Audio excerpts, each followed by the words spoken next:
Oke, baik. Assalamualaikum warahmatullahi wabarakatuh. Selamat pagi. Perkenalkan, nama saya Nur Ahmad A dengan NIM E1032221037. Di sini saya ingin mempresentasikan tugas UAS tentang materi teori sistem dunia. Oke, kita langsung ke materi. Di pertimbangannya, teori sistem dunia adalah perspektif sosiologi yang memandang dunia sebagai suatu sistem tunggal yang saling berhubungan, terdiri dari berbagai komponen seperti negara, kekuasaan, dan perekonomian. Teori ini menekankan pentingnya memahami hubungan antara negara inti, pinggiran, dan semi pinggiran dalam membentuk hasil global. Oke, selanjutnya ini ada sejarah teori sistem dunia. Jadi ini adalah gambar Immanuel Wallerstein. Ini adalah bapak sosiolog Amerika yang mengembangkan teori sistem dunia pada tahun 1974. Awalnya dikembangkan untuk menjelaskan perkembangan kapitalisme global. Teori sistem dunia berfokus pada hubungan antar negara-negara inti, semi-periferi, dan periferi. Ini adalah kategori sistem dunia. Ini adalah negara inti adalah yang memiliki kekuatan ekonomi dan politik yang kuat. Mereka biasa memiliki industri yang maju, teknologi canggih, dan memiliki pengaruh besar dalam sistem ekonomi global. Negara-negara inti mengendalikan sebagian besar perdagangan global dan berperan sebagai pusat kegiatan ekonomi dan keuangan dunia. Yang kedua adalah pinggiran periphery. Pinggiran periphery ini adalah dari masyarakat yang kurang berkembang, seringkali agraris atau tradisional yang dieksploitasi oleh negara-negara inti untuk mendapatkan sumber daya alam tenaga kerja. Ketiganya adalah semi pinggiran. Semi pinggiran adalah zona transisi antara negara-negara inti dan pinggiran yang terdiri dari negara-negara yang berkembang, namun masih bergantung pada negara-negara inti. Ini kayak semi pinggiran ini adalah kayak bayangnya semacam jembatan antar negara yang maju dan negara-negara yang kurang maju. Negara-negara semi pinggiran berada di tengah-tengah jembatan itu.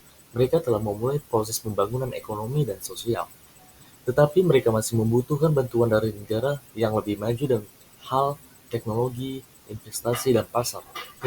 Negara semi pinggiran seringkali memiliki potensi untuk tumbuh lebih maju dan mandiri, tetapi mereka masih bergantung pada negara-negara inti untuk dukungan dan akses ke pasar global. Mereka berfungsi sebagai mitra dagang dan pemasok sumber daya bagi negara-negara inti. Jadi intinya adalah negara-negara semi pinggiran berada di antara negara-negara kuat dan lemah, sedang berkembang, dan masih membutuhkan bantuan negara yang lebih maju untuk mencapai kemajuan ekonomi dan sosial. Oke, lanjut. Konflik dan dinamika kekuasaan. Di sini ada negara inti vs pinggiran. Ini adalah negara-negara inti memberi pengaruh signifikan terhadap negara-negara pinggiran, seringkali melalui cara-cara ekonomi dan politik. Ya, jadi maksudnya adalah, bayangkan jika negara-negara adalah tokoh dalam permainan, negara-negara inti akan menjadi tokoh-tokoh yang lebih kuat dan berpengaruh, sedangkan negara-negara pinggiran akan menjadi tokoh-tokoh yang lebih lemah. Negara-negara inti memiliki kekuatan yang ekonomi dan politik yang besar. Mereka seringkali menjadi pusat kegiatan ekonomi dan memiliki industri maju serta teknologi canggih. Kekuatan ekonomi ini memungkinkan mereka mengendalikan sebagian besar perdagangan global dan memiliki pengaruh politik yang signifikan. Negara-negara inti menggunakan kekuasaan ekonomi dan politik mereka untuk mempengaruhi negara-negara pinggiran. Mereka melakukan hal ini dengan cara mempengaruhi kebijakan ekonomi, menjalin perjanjian dagang yang menguntungkan bagi mereka sendiri, atau bahkan melakukan interferensi politik. Jadi pengaruh negara-negara inti terhadap negara-negara pinggiran dapat memiliki dampak signifikan. Misalnya kan gini, negara inti mengeksploitasi sumber daya alam dan tenaga kerja dari negara-negara pinggiran, atau mereka dapat mempengaruhi kebijakan politik dalam negara-negara pinggiran agar sesuai dengan kepentingan mereka sendiri. Ya. Yang kedua ini adalah pinggiran, dan inti, VS inti. Nah, jadi negara-negara semi pinggiran mungkin menolak dominasi negara-negara inti atau bahkan menantangnya, sehingga menyebabkan konflik rebutan kekuasaan. Jadi maksudnya adalah, ini kayak bayangkan sebagai permainan lagi ya, di mana ada pemain yang kuat dan pemain yang lemah. Negara-negara yang kurang kuat yang disebut semi pinggiran mungkin merasa tidak puas dengan pengaruh yang dimiliki oleh negara-negara yang lebih kuat yang disebut inti. Mereka ingin menjaga independensi dan mengendalikan sumber daya serta kebijakan mereka sendiri. Negara semi pinggiran mungkin mencoba menolak dominasi negara-negara inti dengan cara berbagai cara. Mereka bisa melakukan protes ekonomi seperti menciptakan aturan perdagangan yang lebih adil atau bekerja sama dengan negara tetangga untuk meningkatkan kekuatan mereka. Mereka juga bisa menantang negara-negara inti dalam hal politik seperti dengan melawan pelanggaran hak asasi manusia atau mendukung gerakan kemerdekaan. Sikap menolak atau menantang negara-negara inti oleh negara-negara semi pinggiran seringkali memicu konflik dan persaingan kekuasaan. Negara-negara inti mungkin terasa terancam oleh perlawanan ini dan berusaha mempertahankan dominasi mereka. Hal ini menyebabkan ketegangan politik, konflik bersenjata, atau pertikaian diplomatik.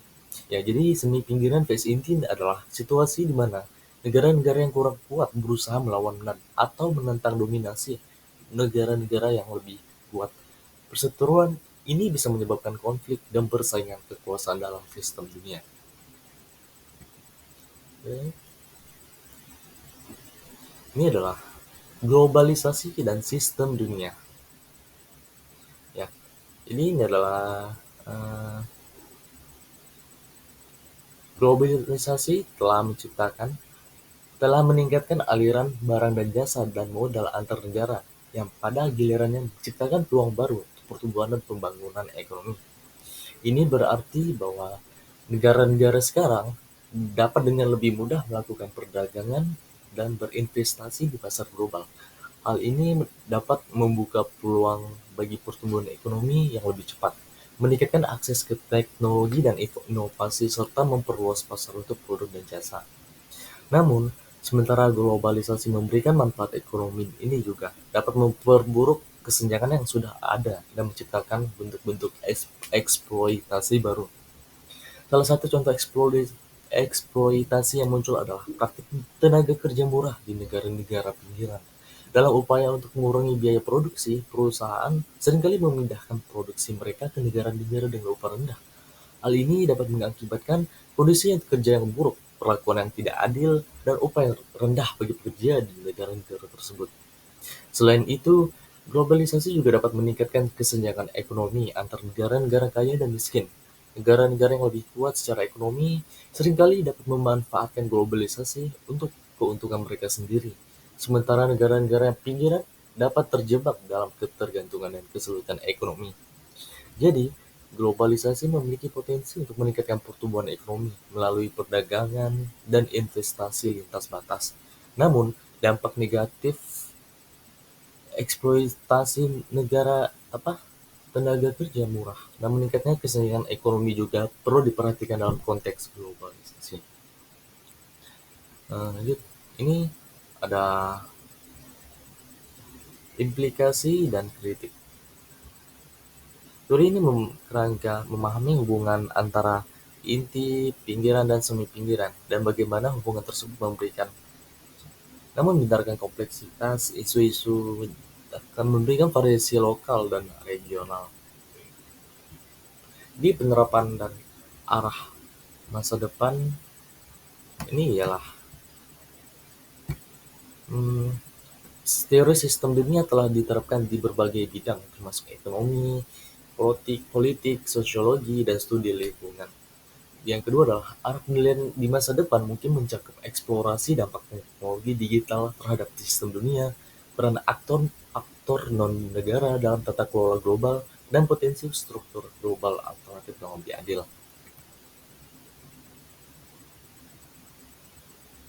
Selanjutnya, baik, ini adalah kesimpulan dari teori sistem dunia.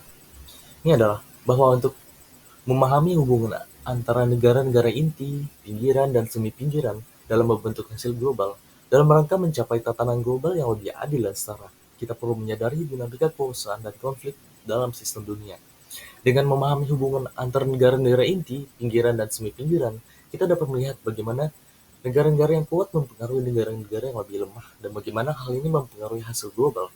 Dalam proses ini, kita bisa menyadari ketidakadilan dan ketimpangan yang mungkin terjadi dalam hubungan internasional.